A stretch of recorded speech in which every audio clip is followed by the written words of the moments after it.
Welcome to my second and final video of my Rewriting the Legend of Korra series.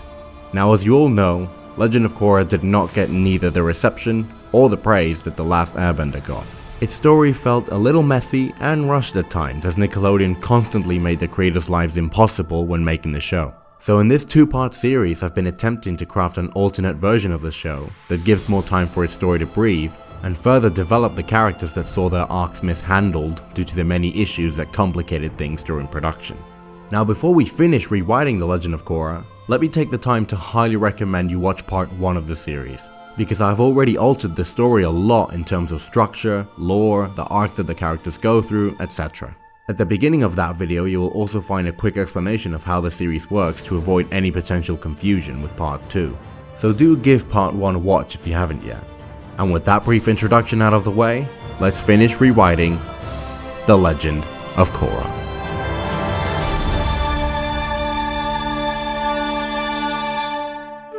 My breath of fresh air would start off with Tenzin asking Korra, "Are you ready to do this?"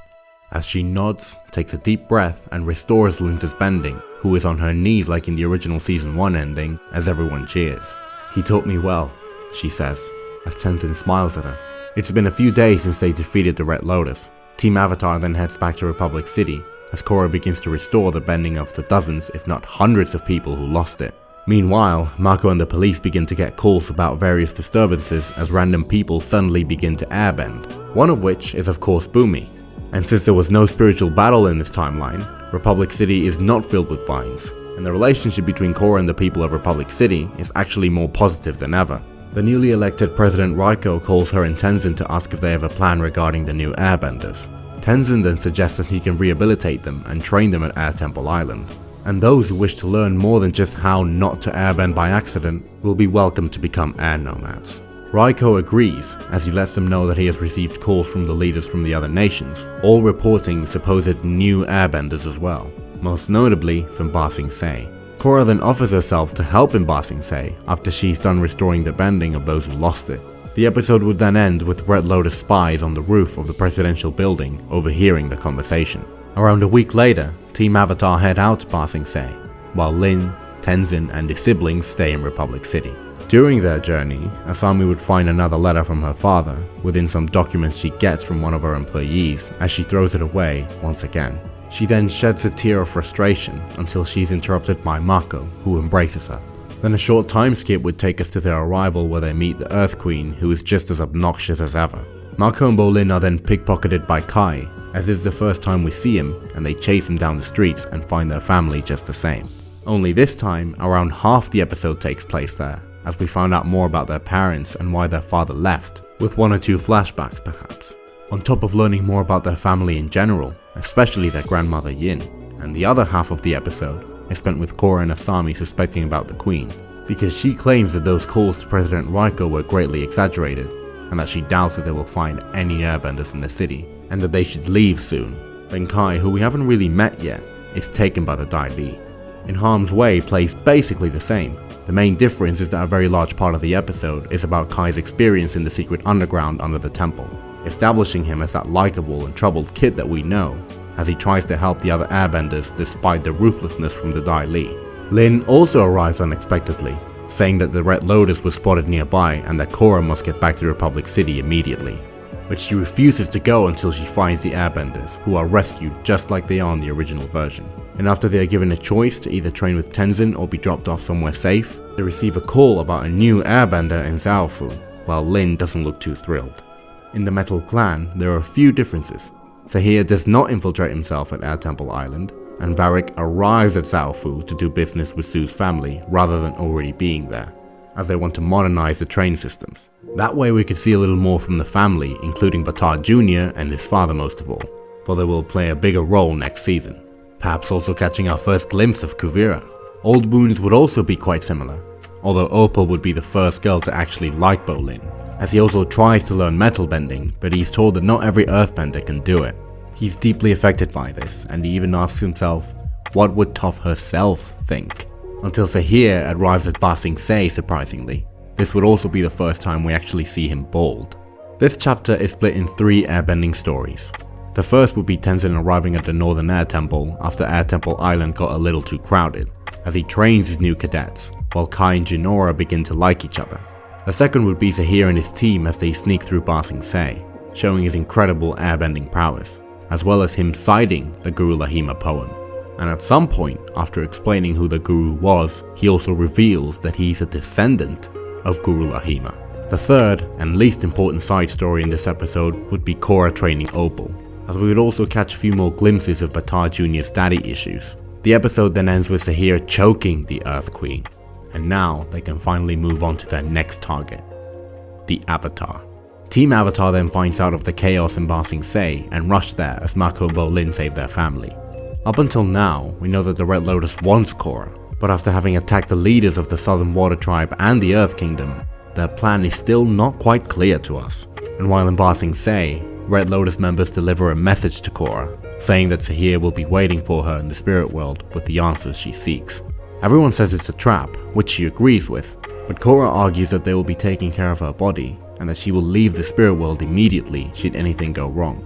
Once in the spirit world, Zahir gives away all the details and backstory of the Red Lotus, but he ends by saying that he's coming for the airbenders in the Northern Air Temple, and that she'd better agree to his terms if she wants to help them.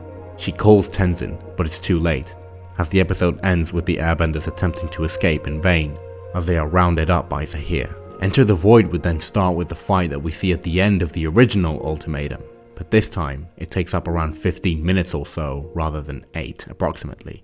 That way the fight would be more dramatic, and the cliffhanger would this time be Korra arriving after talking to Zahir and turning herself in, as we start with a battle once again, only this time the fight at Guru Lahima's peak takes up the entire chapter. Seeing Bolin lava bend this time would feel a lot more satisfying after being properly established as a frustrated metal bender. Peli and Zahir's relationship would also be a little more established, making her death even more shocking.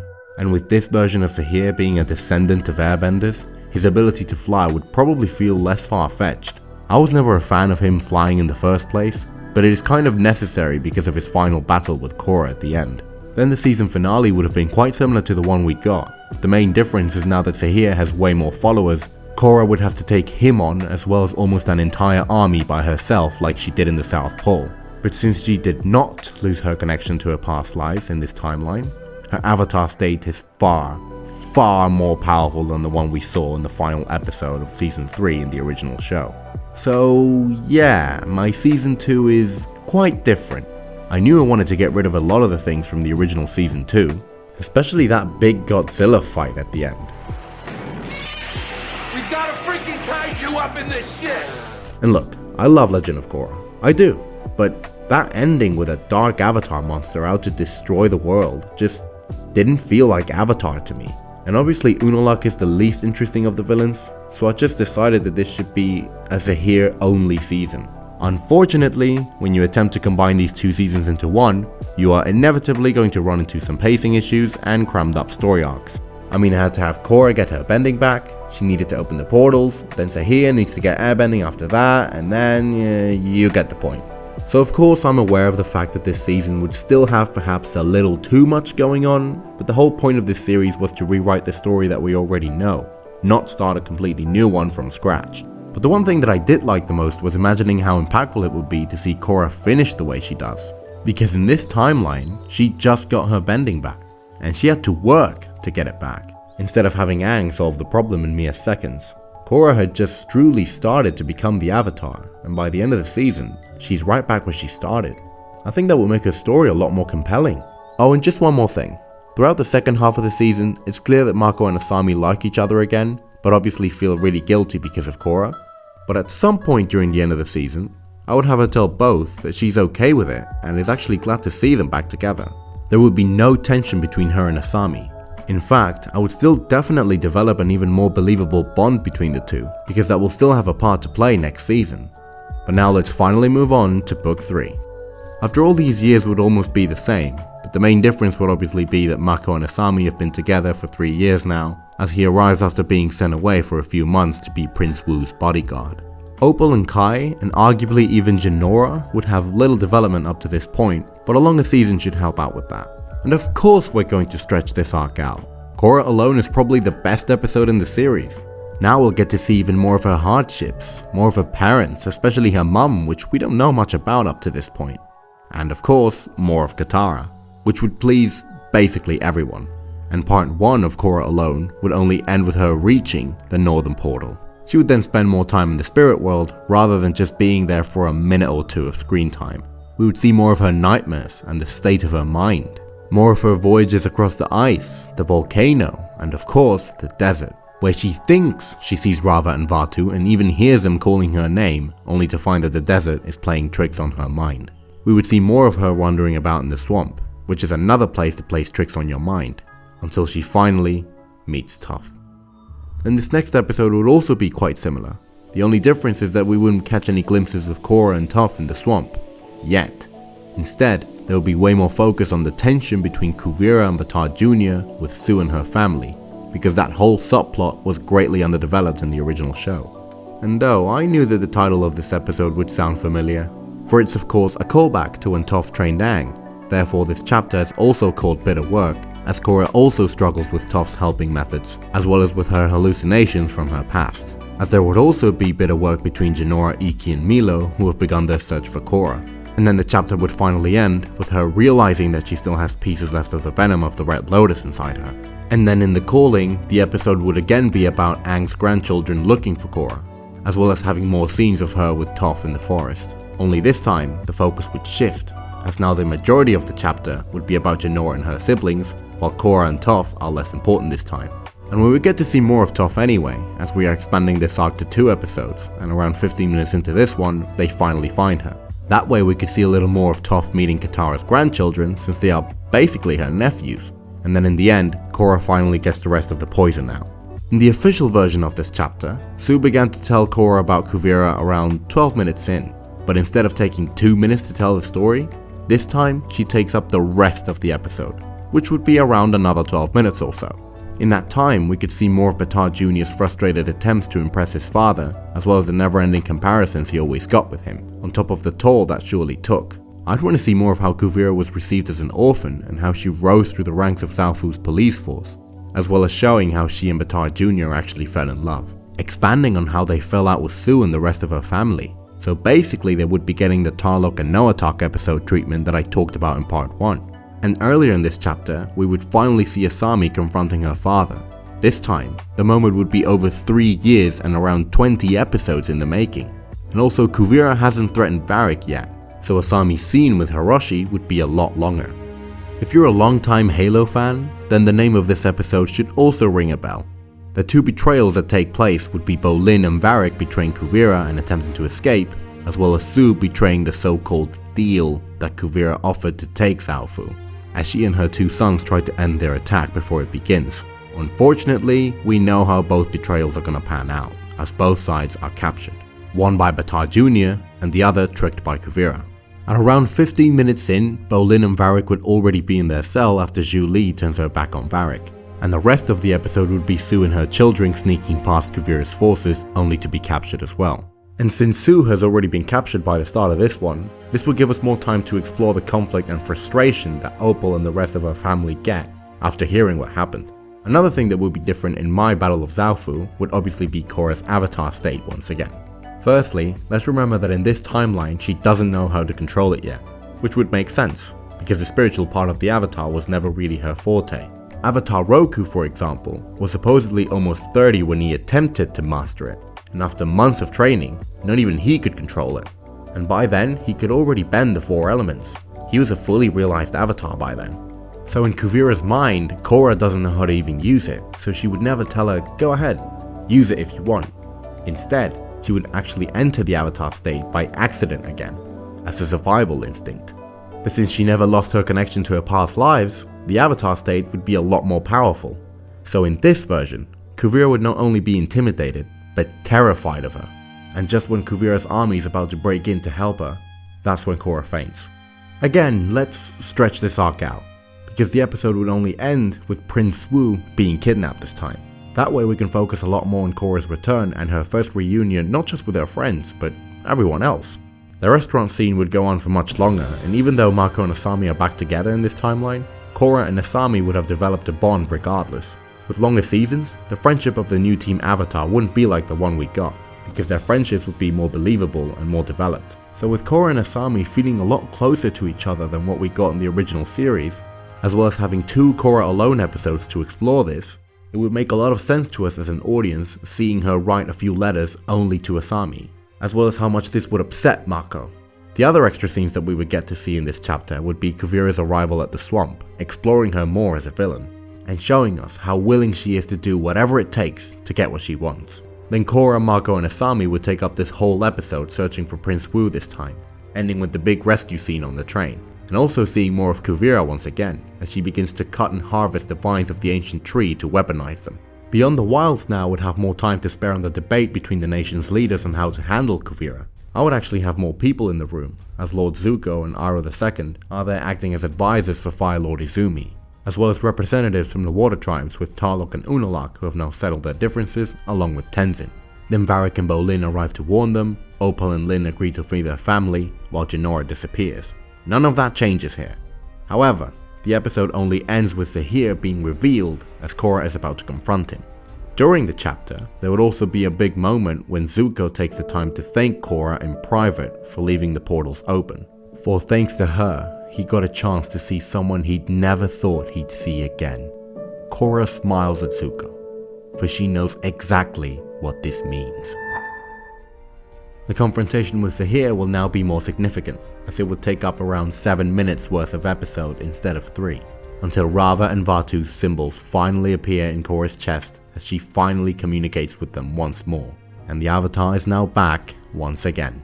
And now the rest of the episode would be her in the spirit world trying to find Jinora and the rest of the missing citizens, rather than just magically floating there.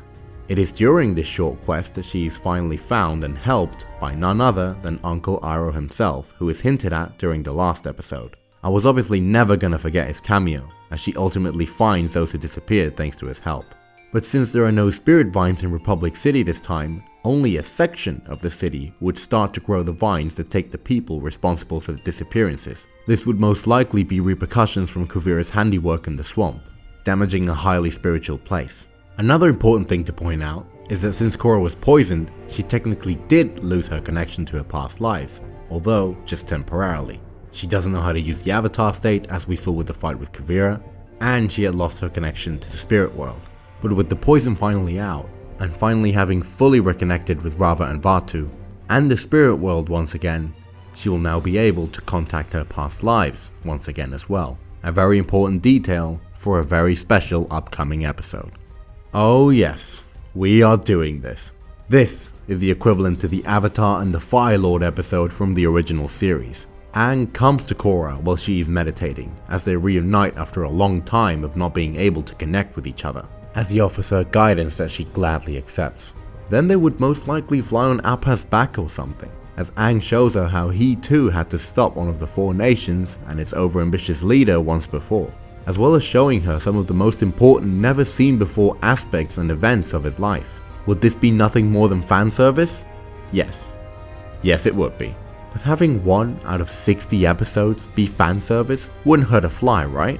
In the end, she will have learned more than one valuable lesson from her past life, just like he did, all those years ago. And once again, it is mandatory that we stretch out this arc to 2 episodes, with the first only ending with Lin's 20-year in the making argument with Toph, and the next episode being the rescue the following day. So these 2 would work similar to The Boiling Rock, for example, being a 2-episode side story focused on rescuing 1 or more family members without the rest of the group knowing about the rescue. Maybe we could see 1 or 2 more flashbacks from Lin and Toph's past, exploring this family feud that we all surely wanted to see way more of. Then the rescue in part 2 would take up the entire episode, making it feel once again more dramatic and more impactful, as well as making that moment when Toph rescues them feel a lot more satisfying to watch. And then Kuvira's gambit would play out the same. I know I said in my Legend of Korra essay that I wasn't a huge fan of Ultraman at the end, but it's kind of not some minor detail I could just get rid of. If you replaced the robot with, say, a tank, it probably would have been considered too graphic for a show that was still aimed at kids at the end of the day. But what I do know is that the animation for the mecha would not be this off-putting 3D look. And I guess that seeing Kuvira discard Bata Jr. as nothing more than collateral damage would be far more shocking for the audience this time around. Now, assuming that Nickelodeon does not cut the budget again, we would have more scenes with characters like Tenzin, his kids, Kai, Opal, and others that barely got, or literally got, no lines of dialogue at all in the original finale. There'd be more dragged out fight scenes with the mecha, and more moments with Kuvira losing her head more and more before she goes mental by the end. One thing that will be different once again is that since Korra cannot enter the Avatar state by will, she cannot help as much as a fully realized Avatar would. With the full power of the Avatar state, she would probably be able to take down the mecha all by herself, but unfortunately, that's not the case. Then part 1 would end with the reveal of Hiroshi being released from prison to help beat the mecha. Bata Jr. now gets a far more substantial character arc as he explains the robot's weaknesses and how to defeat it, as the entire chapter is the execution of the plan. With this extra episode, hopefully all the characters will have gotten their chance in the spotlight, as this one ends with a far more tragic Hiroshi demise. And after this much longer season, this final episode would have a lot more weight to it. Mako by now should be a character that we know a lot better and care much more for. That way his sacrifice should feel a lot more earned and impactful. In fact, I would have Bolin be just as stubborn as his brother is, because while he's trying to get him out of there, Mako is trying to stay there. So for this scene, I would have Bolin literally save Mako at the last minute, as they both end up on the receiving end of the lightning strike, symbolizing how they ended the show the way they started it, always looking out for each other. And then when Korra saves Kuvira, that would be the first time we finally see her enter the Avatar state by will. It would be an interesting contrast to Aang, who in the end had to learn to control and un-enter the Avatar state by the end. So now Korra would do the opposite. Although I wouldn't have her creating a new spirit portal, I always thought that was a bit unnecessary, because we never really got to see the purpose of the portal in the show, so in the end it felt like it was there just to look nice. But then in the final scene, I would have Korra have a final chat with Tenzin and then saying goodbye to all of her friends at once, instead of talking to Asami individually. As Team Avatar make their way back to the party, Korra would simply stare at the view. But the wedding would have to take place somewhere else, because now that there's no spirit portal, the only view that Korra would look at would be this ugly crater. So she would simply sigh and smile, feeling peace, after finally accomplishing what she had always wanted and what she was chosen for. Like she says in the original ending, it's been a bit of a bumpy ride, huh? But Korra now has officially become the Avatar, as the camera slowly pans out as she stares at the distance. And that concludes my rewrite of The Legend of Korra.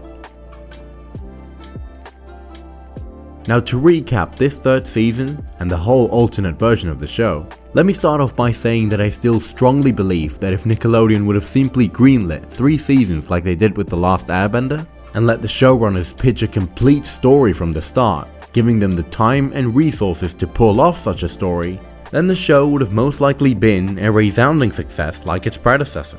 Hell, it probably would have been better than this alternate timeline I just drew. The Legend of Korra perhaps has one too many characters and some are more important than others.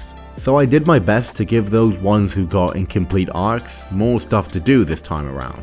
Mako and Bolin would find their family, and we would get to know a lot more of that family and its history, as well as getting to see more of who they are as characters.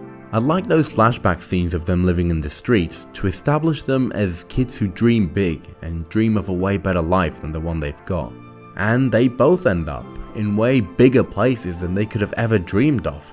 Asami would learn to triumph by running the company all by herself, as well as forgiving her father, giving far more closure to that particular plotline. Tenzin would become the one set to lead the new Air Nation, becoming the spiritual successor that will carry on Aang's legacy. And Bumi would finally feel like part of the Air Nation. But like I said in part 1, this has always been Korra's series, and with more drawn out seasons, she could finally carry the weight of the show far more efficiently, because this time she wouldn't be constantly dragged by a fast-paced 12-episode long plot 4 times. And season 3 would be the culmination of that. She takes more episodes to heal from the poison, her confrontation with Zahir would be a lot more meaningful and it would go on for much longer, and that would make us feel her frustration a lot more, as she sees so many people doubt whether she's got what it takes. We would see her rise and then fall as she loses her bending, how she works to get that bending back, only to get drawn back down again. This is her series, and Season 3 would be her season even more than the other two.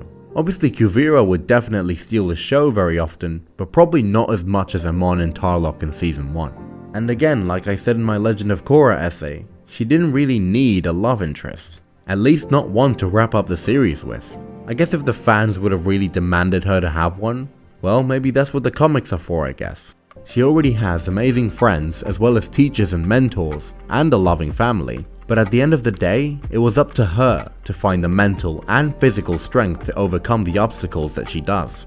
That's why having her simply sigh and smile at the end leaves the ending ambiguous, but also clear enough to understand that she finally made it. She finally became the Avatar in a world that doubted her, a world that claimed that it didn't need her anymore. Aang never wanted to be the chosen one. He had to become the Avatar in a world that needed him more desperately than ever. But Korra proved that she could become the chosen one in a world that it thought was moving past the Avatar. And as always, thank you so much for sticking around until the end of the video. If you enjoyed this two-part series, please do leave a like and drop a comment below. Tell me what you would have changed. And also feel free to let me know which changes did I miss that you thought would be essential. But whatever it is, I want to hear from you. Don't hesitate to subscribe and click the notification bell if you enjoy the content. I'll leave a link to my Avatar playlist in the description and the comments. And as always, don't forget to follow me on Twitter. I'll catch you all later, and I hope to see you around here very often. This is me, signing off.